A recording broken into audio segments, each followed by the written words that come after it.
whether the Muslim is a girl or a boy, when they marry, the opposite partner should become a Muslim.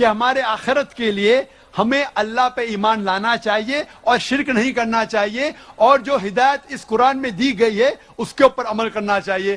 اگر میرا life partner, اگر میری اردھانگنی بولتے better half کو, better half, اگر میرا better half جہنم میں جائے گا تو کیسا شوہر ہوں میں؟ If I love my wife, I would like my wife to go to Jannah. ہم جب کہتے ہندی میں اردھانگنی, بیٹر ہاف ان انگلش, پتنی, بیوی, ہم یہ چاہیں گے کہ جس سے ہم پیار کرتے ہیں وہ بھی جنت میں جائے. تو اسی لیے ہمیں پہلے یہ دیکھنا چاہیے کہ جس سے ہم شادی کرتے, چاہے وہ لڑکی یا لڑکا ہو, مرد یا عورت ہو, پہلے ہمیں یہ جاننا چاہیے کہ اس کے اصول اس دنیا میں جینے کے اس آخری کتاب قرآن مجید کے مطابق ہے, پھر ہی ہم اس سے شادی کر سکتے اور ہم آخرت میں سفلتا پا سکتے. Hope the answers the question. Sir, میں رویندر شیڑگے اسٹوڈنٹ ہوں. آپ سے پوچھنا چاہتا ہوں کہ دونوں ریلیجس میں آپ نے اتنی سملرٹی بتائی, تو کبھی نہ کبھی یہ لوگ ایک چھت کے نیچے ہو سکتے ہیں, تو بائیفرگیشن ان میں کب سے ہوا؟ بھائی صاحب نے اچھا سوال پوچھا کہ اتنے سملیرٹیز ہے ہندو دھرم اور مذہب اسلام میں, تو یہ بائیفرکیشن کب ہوا؟ ایک چھت میں کیوں نہیں رہ سکتے تھے؟ یہ بائیفرکیشن کیا انگریز نے. میں نے تقریر کے آخر میں کہا تھا یہ انگریز اس کے ذمہ دار ہے, ان کی پالیسی تھی ڈیوائڈ اینڈ رول. نہیں تو عام طور پہ میرے بہت سے ہندو دوست ہیں, ہندو بھائی میرے دوست ہیں, کبھی مجھ سے نفرت نہیں کرتے. کئی ہندو مجھے ٹی وی پہ دیکھتے, میں ہندوازم کے بارے میں تقریر کرتا ہوں, جب مجھے دیکھتے تو میری عزت کرتے. کسٹم میں جب میں باہر دیش سے آتا ہوں, او ڈاکٹر ذاکر نائک, جو بھی کہیں گے سچ کہیں گے, سچ کے سوا کچھ نہیں کہیں گے. جیسے کہ میں کورٹ میں جا کے کتاب کے اوپر ہاتھ رکھ رہا ہوں, وہ جانتے ہیں میں مسلمان ہوں, میری ٹوپی, میری داڑھی, کوئی بھی مجھ سے یہ نہیں کہے گا کہ میں ہندو دھرم کا ماننے والا ہوں, لیکن میری عزت کرتے. کیوں؟ کیونکہ میں حق کی بات کرتا ہوں. یہ انگریز لوگ نے چنگاری ڈالی اور ہمیں بٹوایا, لیکن وہ ذمہ دار ہے, دوسرے ذمہ داری ہماری بھی ہے. اگر کوئی ہم میں جھگڑا پیدا کرنا چاہتا ہے اور ہم اس کے جال میں آ جاتے تو غلطی ہماری بھی ہے. انگریز تو چلے گئے لیکن اپنی غلط چیزیں چھوڑ گئے. اسی لیے میں کہتا ہوں پالیٹیشین سے, آپ دنگے فساد کیوں کرتے؟ لیکن میری یہ درخواست ہے کہ کم از کم آپ اپنی دھرم کی کتاب کو پڑھو. اختلاف ہے, میں یہ کہوں گا کہ ہندو دھرم اور مذہب اسلام میں اختلاف نہیں ہے تو میں سب سے بڑا جھوٹا ہوں. انٹرفیت ڈائلاگ ہوتے, سارے سرو دھرم ایک. وہ ہندو آ کے کہتا ہے کہ ہندو بھی صحیح, عیسائی بھی صحیح, اسلام بھی صحیح. عیسائی پریسٹ آ کے کہتا ہے سارے دھرم ایک ہے, ہندو بھی ایک ہے, کرسچینٹی بھی ایک ہے, اسلام بھی ایک ہے. کوئی مسلم کو پکڑتے بکرے کو اسٹیج پہ لے کے آتے, وہ مسلم بھی کہتا ہے سارے دھرم ایک ہے, ہندو بھی ایک, کرسچینٹی بھی ایک اور اسلام بھی ایک. میں کہوں گا وہ ہندو پنڈت سے کیا آپ اسلام قبول کریں گے؟ وہ کہیں گا نہیں. وہ کرسچن سے کہیں گا کیا آپ ہندو بنیں گے؟ وہ کہیں گا نہیں. میں کہوں گا مسلمان سے کرسچن بنیں گے؟ وہ کہیں گا نہیں. میں یہ کہتا ہوں اختلاف تو ہے, کم از کم وہ چیز جو یکساں ہے سارے دھرموں میں اس کے اوپر کم از کم ہم عمل کریں. میری ایک درخواست ہے, کم از کم آپ اتنا مان لو کہ دنیا میں کم از کم ایک کتاب خدا کی ہے اور 100% صحیح ہے. ہندو بولے گا مجھے اعتراض نہیں, وہ ہندو کہیں گا مجھ سے مجھے اعتراض نہیں, ویدا پوری صحیح کتاب ہے. وہ کرسچن کہیں گا مجھے اعتراض نہیں بائبل کو ماننے میں, بائبل خدا کی کتاب ہے 100% صحیح. مسلم آ کے کہیں گا قرآن صحیح ہے. کسی کو اعتراض نہیں, میں کسی کو چوٹ نہیں پہنچا رہا ہوں. پھر میں کہتا ہوں کہ جو یہ تینوں کتابوں میں یکساں ہے, بائبل میں, وید میں, قرآن میں, کم از کم اس کے اوپر تو عمل کرو. بائبل میں بھی لکھا ہوا ہے, وید میں بھی, قرآن میں بھی خدا ایک ہے. نہ خدا کا لڑکا ہے, نہ خدا کا والد ہے, نہ جنا ہے, نہ کسی کو جنتا ہے. بت پرستی حرام ہے, بائبل میں بھی لکھا ہے, وید میں بھی لکھا ہے, قرآن میں بھی لکھا ہے. پیغمبر آنے والے, بائبل میں لکھا ہے, قرآن میں, وید میں. محمد صلی اللہ علیہ وسلم آنے والے, وہ بھی لکھا ہے. محمد صلی اللہ علیہ وسلم کے پاس عمل کرو, وہ بھی لکھا ہے.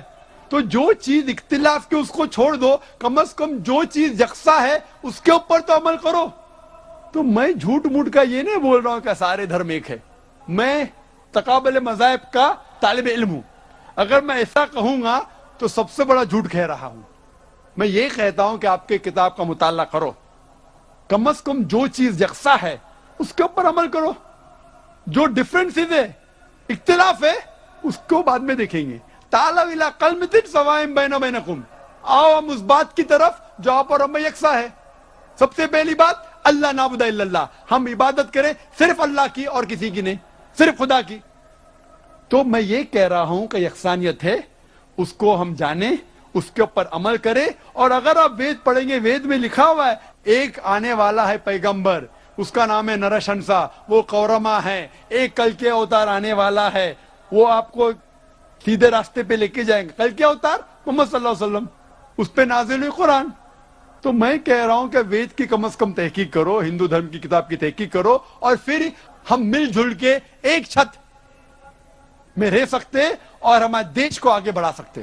ہوپ دان سے کوشچن.